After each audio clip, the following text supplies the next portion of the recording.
Okay, y'all. Part 2 about Final Destination 3. Specifically, I want to talk about this bizarre choose your own adventure cut of Final Destination 3. I can't think of a single other movie that this is true of. That the alternate cut is really kind of in your hands how the movie plays. It is really bizarre and slightly fun, I guess. Here's the thing. I've seen this movie now 3 times because I did the theatrical and then I did the choose your own adventure and I chose everything on the left options. And then the next time I chose everything on the right side options.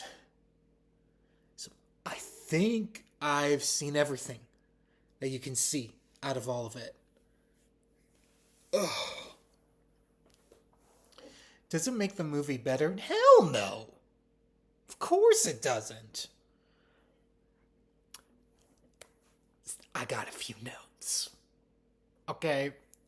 Some of this is stuff I forgot to mention in the last one, or I honestly can't remember, and I'm not gonna go and rewatch the video to be honest. So the first thing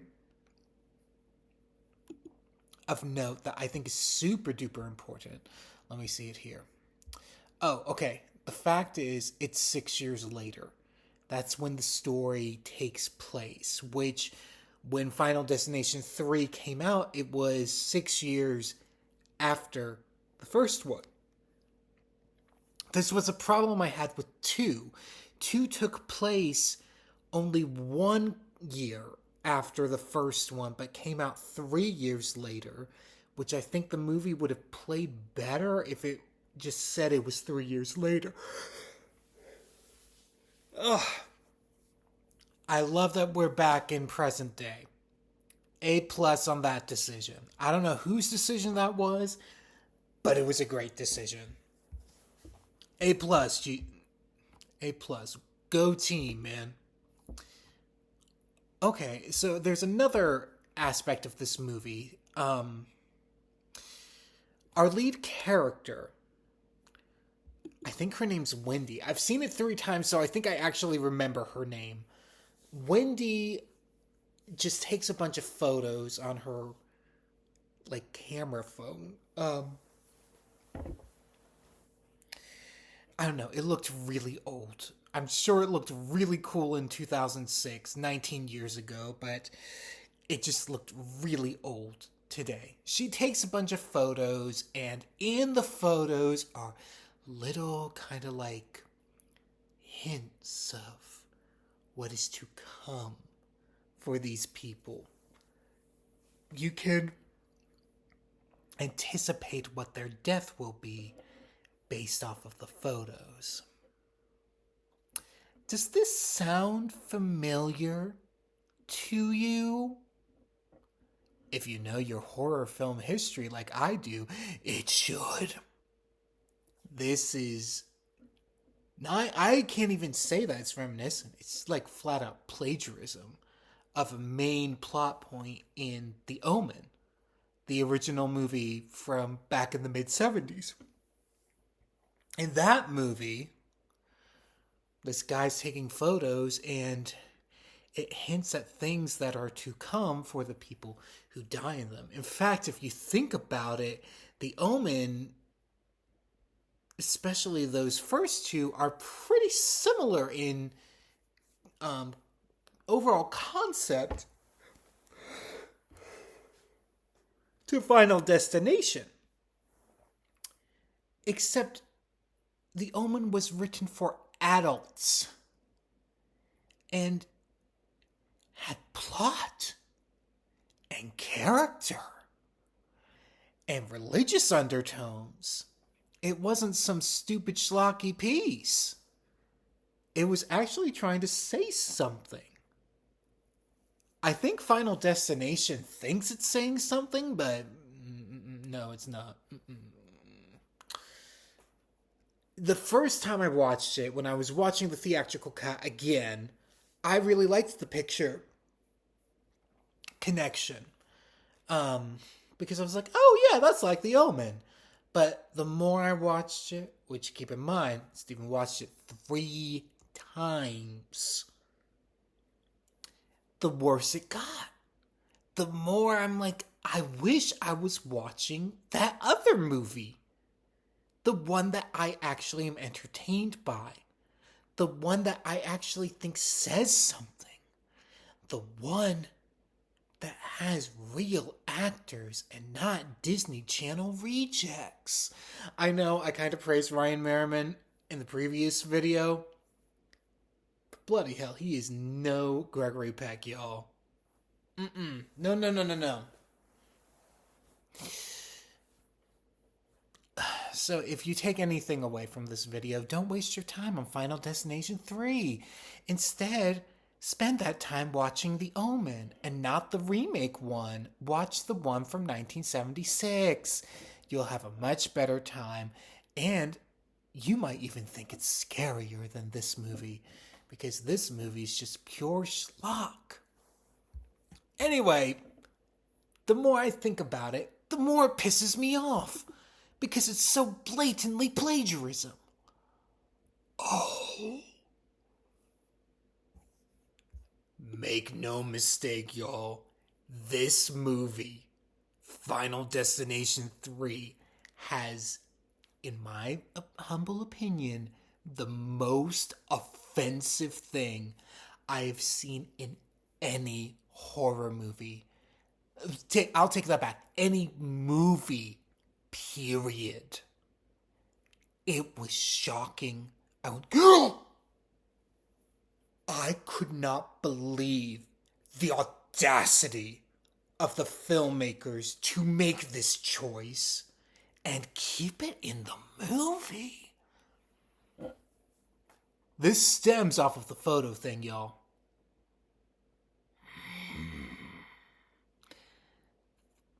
So, our lead girl, Wendy, well, first, as an aside, she sees this photo of one of the guys who dies on the roller coaster, and he's standing in the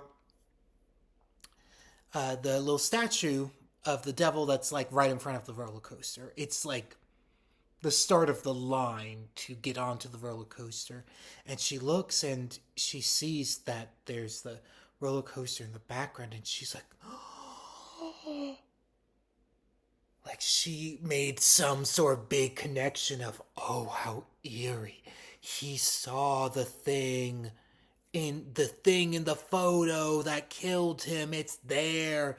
But if you are a logical person and take like 10 seconds to think about it, that doesn't make a lick of sense.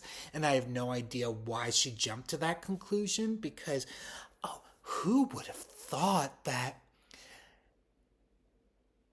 taking a photo in front of a roller coaster might mean you could capture the roller coaster in your photo?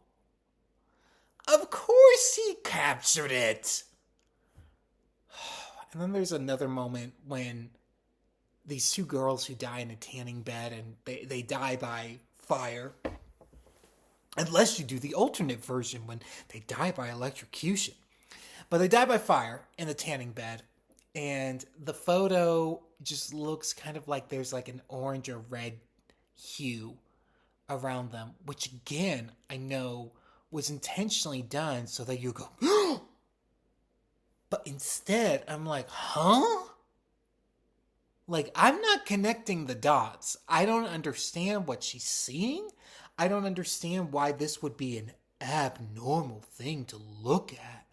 Or why this is so eerie when she's at a freaking carnival with a bunch of colored lights around her. So, cut to Ryan Merriman. I don't remember his character name, to be honest. He's just Ryan to me. Ryan sees the information about the first two movie and decides to play catch up to our lead girl Wendy, who admittedly she can be bitchy throughout the course of the movie. Like, I really liked her the first time around, but on the third time I was like, ooh, you really bringing the mood down, girlfriend. I don't like you. I don't want to spend time with you anymore. I was just probably irritated by the whole piece by this point in time. No one should watch this movie 3 times in a row the way that I did. But she thinks about it off screen. We don't know why she's thinking about it. She completely rejects it at first, and then these two people die, and she sees the things in the photos, and so she's like, oh, maybe. So she does research completely off screen, and she pulls out a photo of Abraham Lincoln and says, this is the last photo that was taken of him. And you see this line that's cutting like his forehead right there? That's the way the bullet went through his head.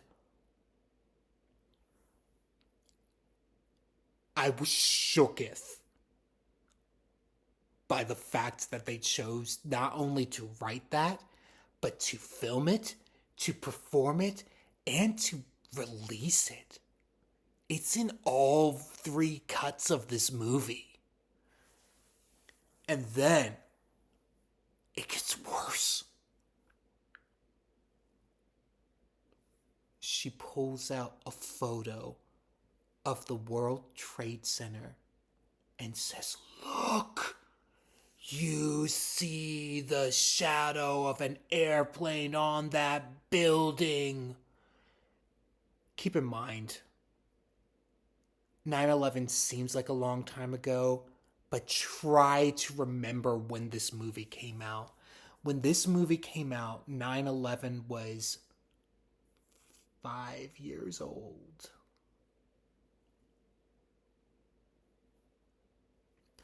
Holy crowboff! Whose bright idea was that? The audacity of them to say that their stupid little slasher light movie and villain in death and put it on real life tragedy is appalling. It's the worst thing I think I've ever seen in a movie. I can't believe that they did that, and each time I see it, I'm floored again by just their gall to do it. Terrible, terrible, terrible, terrible, horrible people. I hope that they never made another movie again. Oh, okay. Here's another note.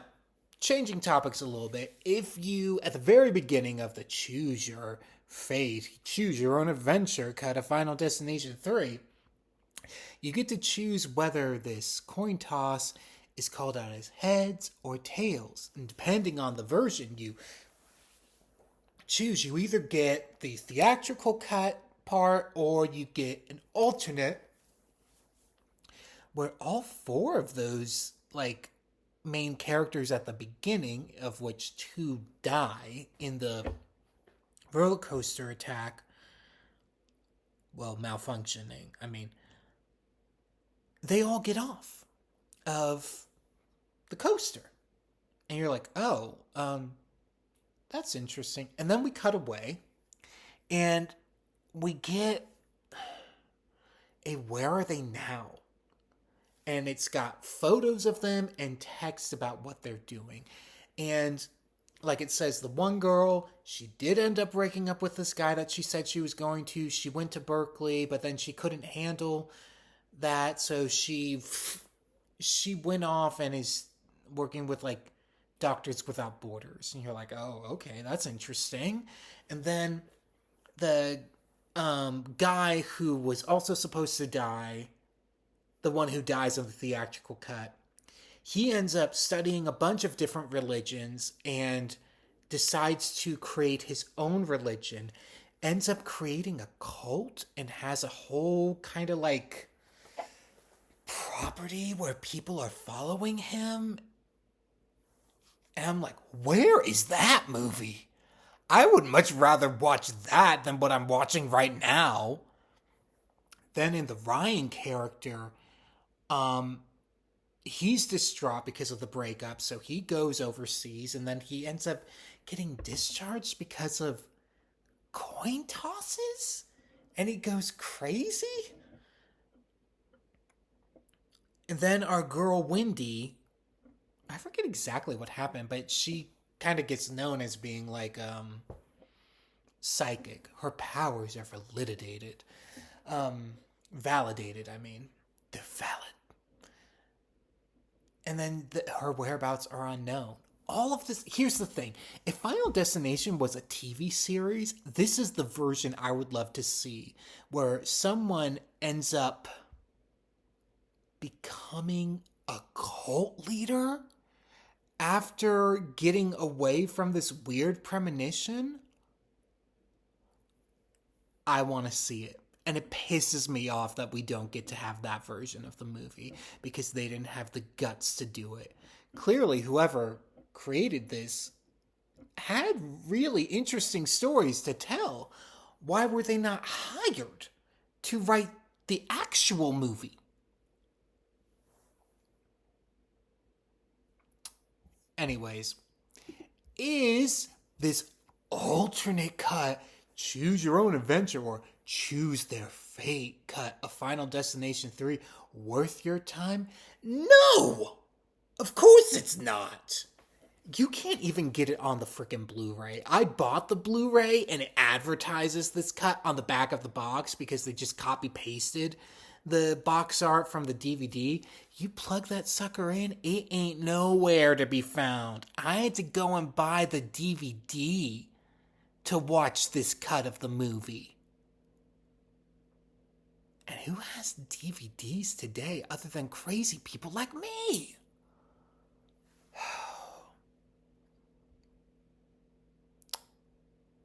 What a journey watching through this movie 3 times was for me. It's still the best of the 3, in my opinion, but they all suck. They all suck ass. So, now that shit's over with, let's move on. This weekend is the Final Destination. Spoiler alert, it's not the final one. This is the 4th one. I've never seen it before. So I'm slightly interested into how does it... Huh? What?